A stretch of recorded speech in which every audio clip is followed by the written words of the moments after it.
watching KRCR News Channel 7. At 5, get the facts right.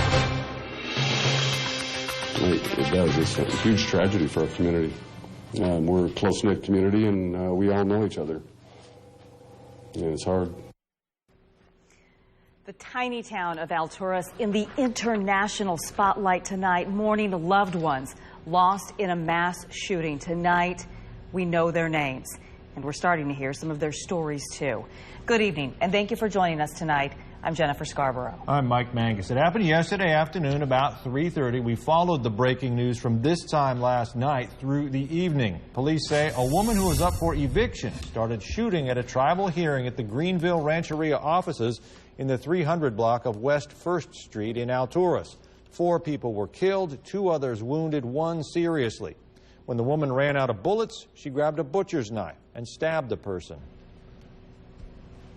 In just the last 90 minutes, we received this, a new mug shot of the suspect, 44-year-old Cherie Lash, also known as Cherie Rhodes. She is the former tribal leader of the Cedarville Rancheria. The eviction hearing was to remove her from her tribal land. We are told very specifically it was not a disenrollment hearing. We were the first TV station to get there. KRCR News Channel 7's Tracy Leong flew to Modoc County in a helicopter. She confirmed 4 people died in the tribal office and the 2 who were injured as well. Today, we learned 3 of the dead are family members of Cherie Lash, her brother, her niece, and her nephew. KRCR News Channel 7's Evan Schreiber was in Modoc County today. He's here now to bring us up to speed. Evan. And Mike, not only was one of the victims the suspect's brother, he was actually also the current tribal leader, identified today by police as 50-year-old Rurik Davis. You see him there on your left part of your screen. The suspect's niece and nephew, 19-year-old Angel Penn and 30-year-old Glenn Colonico, also dead. Penn, right there on your right. The 4th victim, 47-year-old Sheila Russo, a member of that tribal community. And at a news conference today, police confirmed some frightening details. Take a listen. Yeah, there was 2 semi-automatic handguns located and recovered at the scene, and 1 kitchen knife. Also houses a daycare facility. And there were young children present in the building and on the grounds at the time this incident occurred. About a dozen more people were inside that tribal office at the time. Lash was detained outside. She's facing charges of homicide, attempted murder, child endangerment because of that daycare facility, as well as the children inside and brandishing a weapon. She was booked into the Modoc County Jail, but was then moved because besides not having the best facilities to house her, the Modoc County Sheriff says one of the victim's spouses works there at the jail, a close community with so many affected by what happened. Reporting live tonight, Evan Schreiber, KRCR News Channel 7. Thank you so much for that, Evan. The shooting has prompted a huge response on our Facebook page. It is a tiny town, but again, everyone knows each other. And people from all over the world are sending their condolences to the families of the 4 victims. Christine Manning writes, "I can't believe something like this happened. Prayers going out to the families and the community." Rick Jones says, "To all my Native brothers and sisters, I am truly sorry for your loss. May the spirits lead them to our Creator and give them peace." Jeff and Tracy Hayes, "So sorry to the families of the victims. They were innocent people who did not deserve to die this way." If you'd like to offer your condolences, we have the story posted on our Facebook site for KRCR News Channel 7. Log in, join the conversation. We've got a lot more to come on this story tonight. At 5:30, KRCR News Channel 7's Tyler May will have more on Cherie Lash and a federal investigation into her alleged embezzlement of tribal money. Then at 6:30, Evan Schreiber talked with a teacher who was in a building next door with almost 50 children, as the police chief and Evan just told us. Also at 6:30, we'll hear from a woman who was inside the meeting when the shooting started. Her emotional words and more coming up on KRCR News Channel 7 throughout the night. We may not be on air 24 hours a day in newscasts, at least, but that doesn't mean we're not constantly watching for new information that matters to you. To get fresh, free information on all our top stories, no matter when or where, head to our website at krcrtv.com, m.krcrtv.com if you're on the mobile, if you're on the go. We're on the go, too. You can also download our mobile app. All of it is free. Well, the weather also a top priority here. Here's a live look from our Mercy Medical Center Skycam in Redding. No rain in the immediate forecast. If you want to get outdoors, this is a good weekend to do it. Almost time to start mowing the lawn again. The grass won't be wet.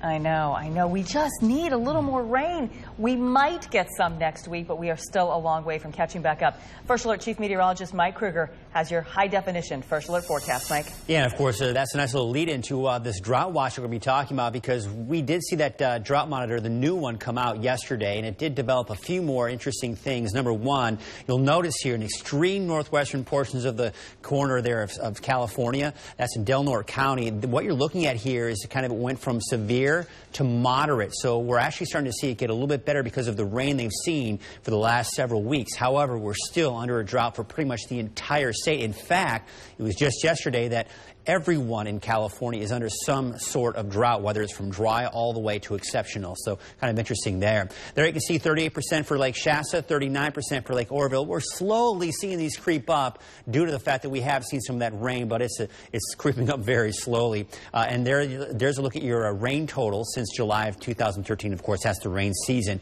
anywhere from 31 to 40%. No risk for severe weather through the weekend or to the beginning of next week. But the good news is we do have some rain in the forecast as early as Wednesday. We'll talk more about that coming up in just a few minutes. Thanks a lot, Mike. In Butte County, a longtime special ed teacher at Chapmantown Elementary School is accused of biting an 8-year-old student in the classroom. The teacher, Trudy Bacon Eckholt, is on leave while administrators look into it. We've got pictures here taken by 8-year-old Melbourne Tyler's mother. She says she was called to the school Wednesday afternoon. The Chico Unified School District acknowledges that something happened, but won't say anything while the investigation is going on. But Tyler's mother would talk with us. They had gotten into a verbal altercation, at which point the teacher and my son both became verbally aggressive towards each other, and my son started throwing furniture. The teacher grabbed him to restrain him. He turned around and bit her, and she immediately turned around and bit him back. KRCR News Channel 7's Jerry O'Lennon is on top of this story. He'll have more with the mother tonight at 6:30, including at least one possibility the school district is considering to try and straighten it all out. KRCR News Channel 7's Kate Hackett went to Willows on Wednesday after learning that a woman, both the aunt and adoptive parent of a 4-year-old boy, had allegedly tied him up and beat him. Alejandra Vasquez is facing charges of felony child endangerment, assault with a deadly weapon, as well as false imprisonment. Kate spoke with the Willows police chief, who said Vasquez was claiming she had been dealing with postpartum depression. So today, Kate went a step further, getting the facts about depression in new mothers. She joins us now with what she's learned. Very important information out there, Kate. That's right, Jennifer. Maternal depression, postpartum depression, even psychosis are all very serious and, more importantly, treatable conditions. I spoke with Shasta County Public Health today about the warning signs every expectant mother and her family members should know. Some of the warning signs are sad feelings, feeling anxious, changes in sleep, sometimes not sleeping when the baby is sleeping, sleeping too much, changes in eating, frequent crying, and not enjoying things that you used to enjoy. Public Health tells me feelings like that can affect any woman, either during or even up to a year after their pregnancy. And if you feel like something may be wrong, doctors say don't push those feelings aside. People don't have to suffer in silence. Maternal depression is actually a very common thing, and a lot of women do suffer from postpartum depression. Now, if something seems wrong, be sure to reach out to a support group like Postpartum Support International or a local public program for help. And in Shasta County, there's a Healthy Babies program that focuses on mothers suffering from depression and offering counseling and support groups. Kate Hackett, KRCR News Channel 7. Thank you, Kate. Now, we pride ourselves on getting the facts right. I want to say, at the top of the newscast tonight, I said the Greenville Rancheria in Alturas. It is the Cedarville Rancheria in Alturas. The proposed Turtle Bay Hotel should be on the next Redding City Council agenda. We've learned that the McConnell Foundation is willing to pay $600,000 for the 14-plus acres where the 4-star Sheraton Hotel and Restaurant would be built on the Exploration Parks campus. There were 3 separate appraisals of the property and its long-term lease with the city. The McConnell offer is $157,000 more than the highest appraisal.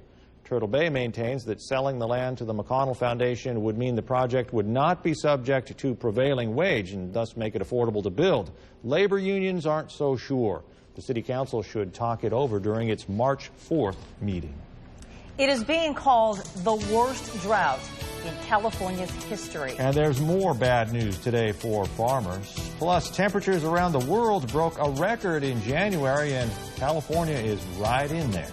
And a woman performed CPR on her nephew in the middle of a freeway after she saw his breathless body limp in the backseat of her car.